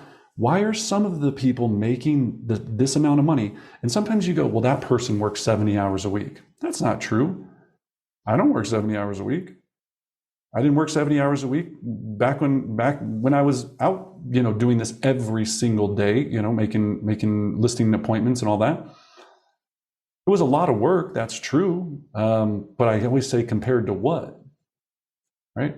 If you're dedicating a true 40 hours, 45 or 50 hours to your craft, and it's a true, really defined 45, 50 hours, that's all you need. It's what you do in those hours that matter. Okay? So as we plan out our calendar here, we have to start out with making sure that our calendar consists of a simple notion that our entire real estate business is built on making people feel special at scale. The question is, and this is where we're going to get away from the cold calling and the prospecting to the business building, how many special people do I need to have in my database being touched systematically to have a successful real estate business? We call those people ambassadors. So an ambassador, and I want you to write this down in the definition, an ambassador is someone that I truly believe in my heart of hearts would buy or sell real estate with me or refer real estate business to me. An ambassador is somebody that I truly, put that in caps, believe would buy or sell real estate with me or refer real estate business to me. This is the person that stops somebody in the restaurant and says, oh my gosh, you have to talk to Alex. He's the best in the business. I heard you talking about real estate. You have to talk to him. This is someone that gave you a referral in the last 12 months. This is someone that laughs or puts emojis on your Facebook posts. Not your mom or your aunt, unless they live here and they can buy a house or refer you business. So maybe your mom and your aunt, all right? So the question becomes, if I want to never have to prospect again, cold call, do anything where I have to do this ugly business, not ugly, colder business, right? It is colder. That's why they call it a cold call. Then how many ambassadors do I need to live the lifestyle that I want, to have the dream, to have the vision, to meet my 10-year plan? So here's the easiest number you need to know. You need 6 ambassadors for every 1 closing or 1 referral a year. 6 ambassadors for you to average 1 closing or 1 referral every year. So let's do some fun numbers. You want to close 50 deals, right? Times 6, you would need to have 300 ambassadors in your database, hate that word, CRM, to close 50 deals a year. 50 deals times $15,000. Oh, baby, hello, 750 G's. Okay. Here's how we create an ambassador. And we're going to talk about a lot of this in that next session as well. But I want to get you started today because I told you we're going to leave with an action plan. So now we know how many conversations it takes for us to close X amount of deals. We know how many appointments. Eventually, though, wouldn't it be nice if all of our conversations were to people that know us, like us, and want to do business with us? Yes, that's nice, right? So if we know it takes 6 ambassadors, what does it take to make an ambassador? Well, here's how I qualify an ambassador in my database. First, they have to be on 12 digital market reports. This could be Altos, Cloud CMA, RE Colorado, from your MLS, Matrix. They have to be receiving market information every single month, 12 times a year, minimum. Okay. The next is they have to receive 12 mailers from me a year. 1 mailer a month, 12 times a year. And with your mailers, make it something fun. Don't make it about how I want to suck you dry for a real estate referral. Right? I see all these agents all the time. It's like, hey, it's October. There's pumpkins. Give me a referral. You do it cuter, but it says basically the same thing. Don't you think they know the reason you're mailing them is because you want business? Let's not overcomplicate how dumb, like, come on. Like, they're not that dumb. You're doing this because you're staying in front of them. You're staying relevant. You're staying fun. You're staying cute. And you're also going, hi, remember me? I'm your realtor, homie. Hook me up when you think of anyone. That's what you're doing. 12 market reports, 12 direct mailers. They need to touch it. And I like things, again, I love cheese. The football calendars, anything that can sit around is my preference. If you can smack it on your wall, I've gone into so many properties where my beautiful shining head is on somebody's refrigerator. Nothing makes my heart Twitter patter more than that, right? That is the dream. Cool. So now we're at 24 touches. Here's where it gets hard. 4 phone calls a year. 1 phone call every 90 days. But Brendan, what would I talk to them about every 90 days? Come next Wednesday, we're going to give you all of that. Okay? We're going to give you all of that.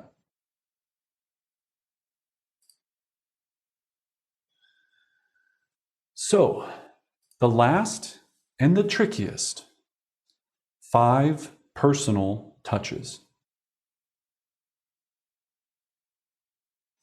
If I want to be in relationship with someone and I want to make someone feel special, I have to make it personal to them. So I always talk to people and they go, oh man, I do this at a high level. And I go, cool, what did you do this month what's the personal touch? Oh, I invited him to our Dave and Buster's party. That's not a personal touch. That means nothing to them. That's about you. So let's define personal. Personal is a happy Veterans Day card because they're a veteran. Personal is Mother's Day card because they're a hardworking mother. Father's Day card. Personal is you know that they love baseball, and once a year you send them a cool baseball calendar. Personal is you know they love kittens, so once a year or cats, you send them some cat toy for their kittens or their cats that they love. You're expecting to stay married to someone while you're never ever engaging with them. If my whole life with my wife, I just sent her a mailer once a month that talked about real estate, would we still be married? I don't know. If I made enough money, probably, right? That's a joke. Don't ever tell her that. That's a terrible joke. Right? That's a bad joke. But you see what I'm saying? We have to be in relationships with people. And being in relationship, we have to make them feel special, and it has to be about them. So here's where everyone gets overwhelmed in doing this in a database, which is what we're going to talk about in that next Wednesday's class, is how do you do this at scale?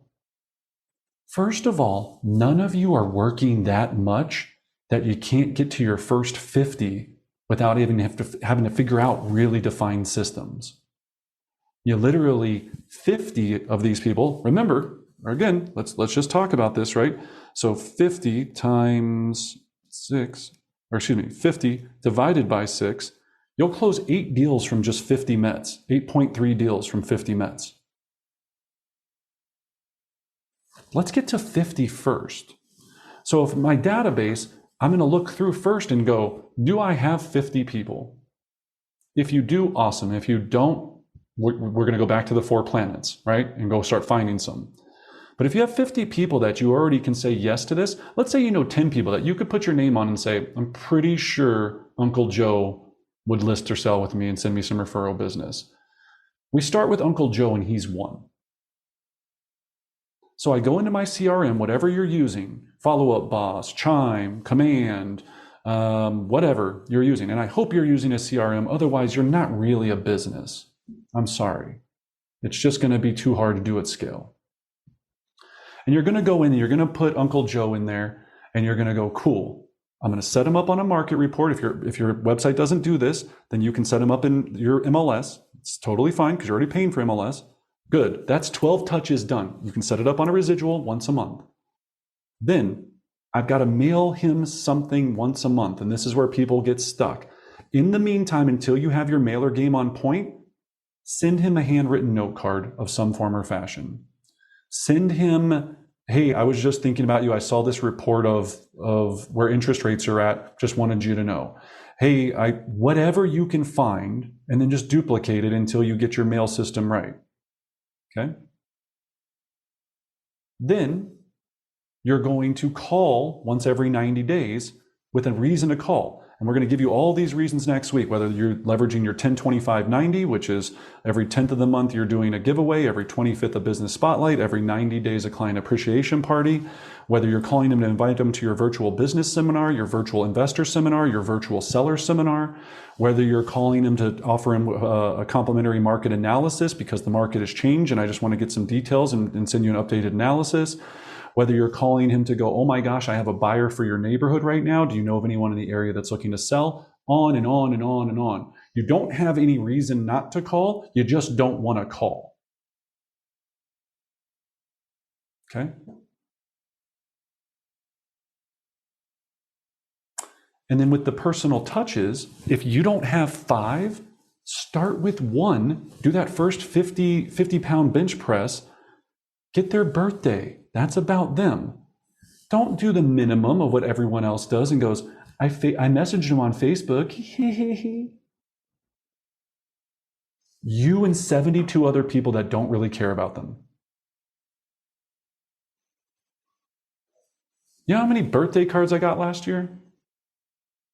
7. And I'm kind of a big deal. I'm just joking. That's funny. You know what I mean? 7 actual birthday cards. Those people are special to me. I'm just trying to be funny about this, but you see what I'm saying? Like, think about it.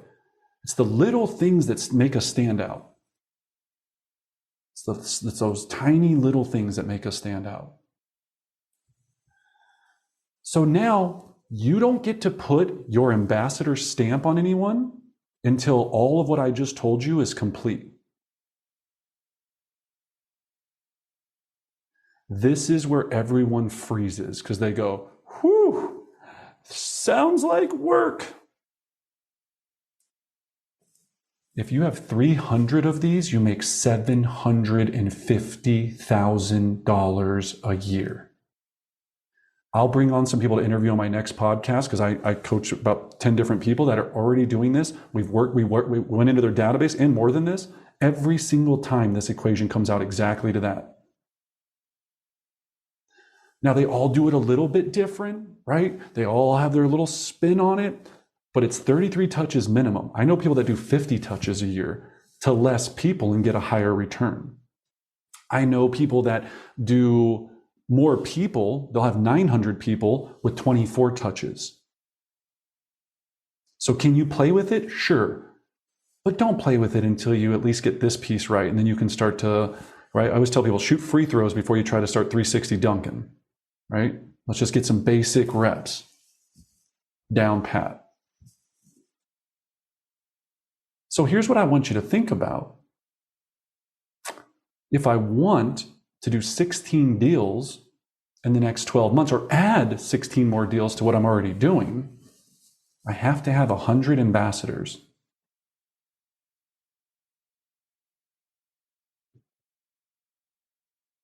Wait, is that the right number? Now you got me confused. I'm pretty sure that's right. Yeah, that's right. Right? And then 16 deals times $15,000. Oh my gosh, I'm in the $250,000 club. I stripped that down. I need to do 2 a week. I was going to say day. That would have been a lot. 2 ambassadors a week, and you're stupid rich.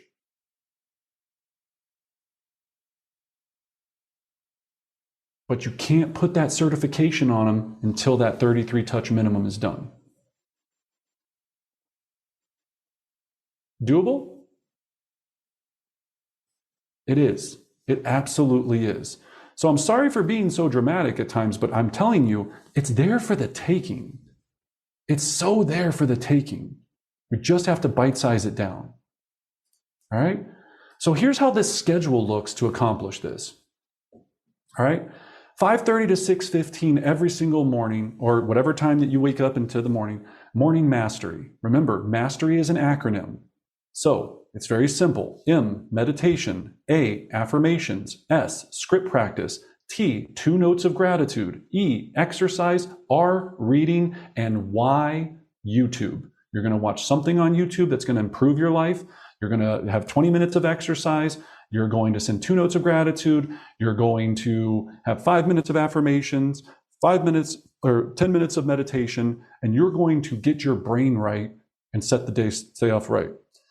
Then you're going to start at the same time, every single working business day.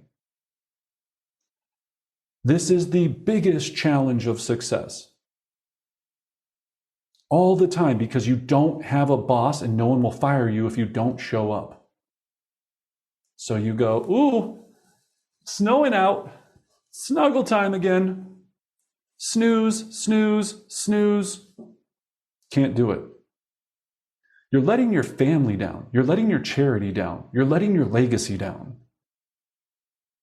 If you're going to play, why not play all out?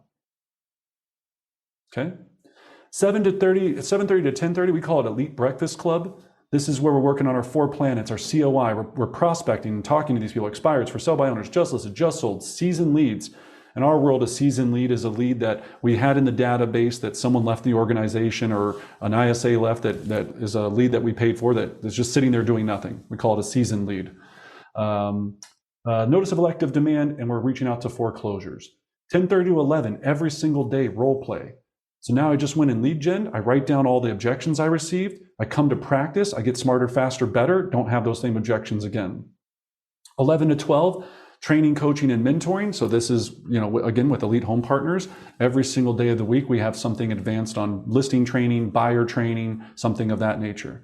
12 to 1, we should put on this next time, a healthy lunge, right? You go again and you pound 2 pounds of Chipotle, you're gonna get tired. The afternoon, you're gonna be all sleepy. You're not gonna get this done.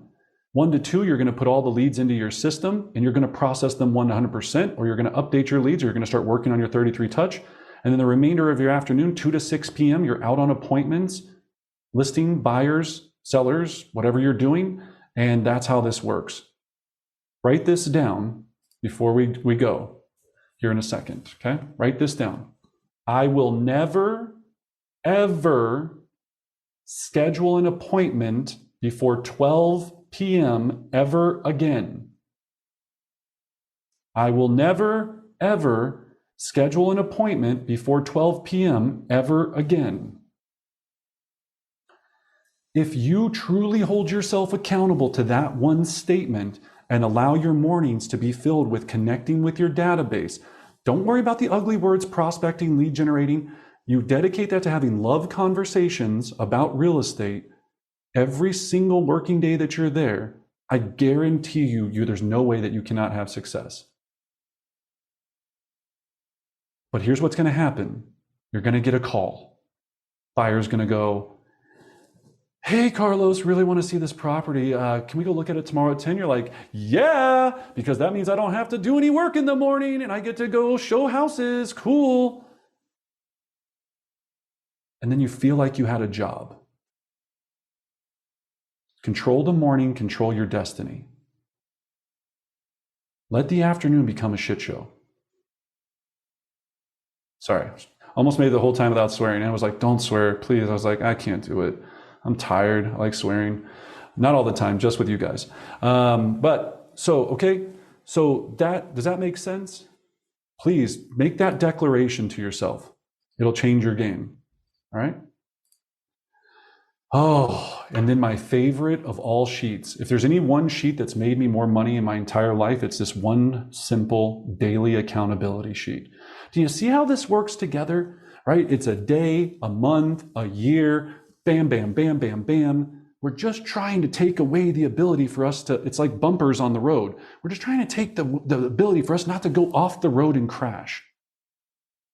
This document right here will change your life because it tells you every single day, did you play or did you quit?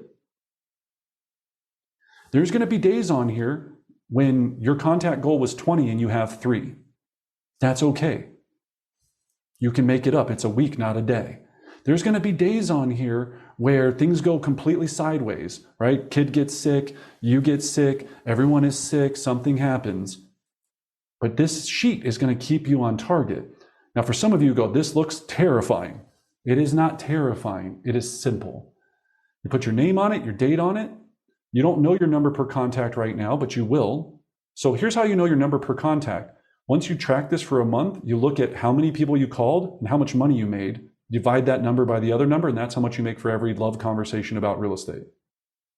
At my prime, I made $987 for every conversation, good or bad, I had about real estate. I started at 0. So this is a motivation piece for you. Once you know that number, you get so excited. It goes from $12 to $13 to $19 to $25. As you get into the big numbers, that's because you sharpened your sword or your axe, right? The reason these are in order, expireds down to other, because these are in order on what makes you the most money the fastest first. So that's my check down every single day. Then you have your totals at the bottom. We use Microsoft Teams for accountability, so everyone posts their sheet on Teams, and then we also put them in our Sisu app. How are you going to play? How are you going to play? So here's your action plan. And take a picture of this with your phone or a screenshot. If we don't take action, then this whole class was just 2 hours of your life right down the toilet. So print out 5 commitments as your visual scoreboard. Number 1. Number 2, fill in your goals. Number 3, print out the top producer schedule, tape it up at your workstation, time block it into your calendar. Number 4, there are 37 days left in 2022. Find 25 working business days. Take that sheet that we just put in the chat box, the daily accountability sheet, print out 25 of them. Put them in a binder, a little 3-ring binder that you can get from Target or Amazon or whatever it is. Now you know that by the end of the year, you have to complete these 25 sheets for you to set yourself up for the best 2023 ever. If you take the next 25 days to build this habit and then carry it on after the first of the year, imagine all of the success you're going to have. The problem is right now is you're going to get punched in the face with what I like to call distraction alley. This next 2 months is the hardest time on earth to be a real estate professional. And I'm just being honest with you, because you're going to get slapped with Thanksgiving and you're going to get punched in the gut with Christmas. But there are 25 business days that you can perform in the next 2 weeks. But Brendan, I got vacation. 20. But Brendan, 18. Whatever your number is, print out that many sheets, get it ready. If you don't have a 3-ring binder, don't let that hold you up. Like, I don't have a 3-ring binder. I'm not going to print the sheets. Print the sheets, stack them on the desk and just keep them there. Fill out one every day and flip it over. Okay? So this last image is what I'll leave you with, is at this point, you have to draw a line in the sand. You have to decide moving forward from this point, are you going to play at an elite level or are you going to play rec league softball? Are we going to the real estate Olympics or are we going to be playing pickleball? No offense, I love pickleball. Just kidding, everyone, right? It's time to draw the line in the sand. All right. So thank you guys. I appreciate your time today. I'll stay around for a few questions. I'll go back to the chat box and answer anything. If there's anything I can do to ever assist you, as you guys know, just let me know. Use the Facebook group, post in there. Obviously, Elite Home Partners, this class was sponsored by the new company. If you have any questions on what Elite Home Partners is or how it can help you or your business or someone you know in the business, please reach out to us, let us know, and make 2023 the best year ever. Thank you, everyone.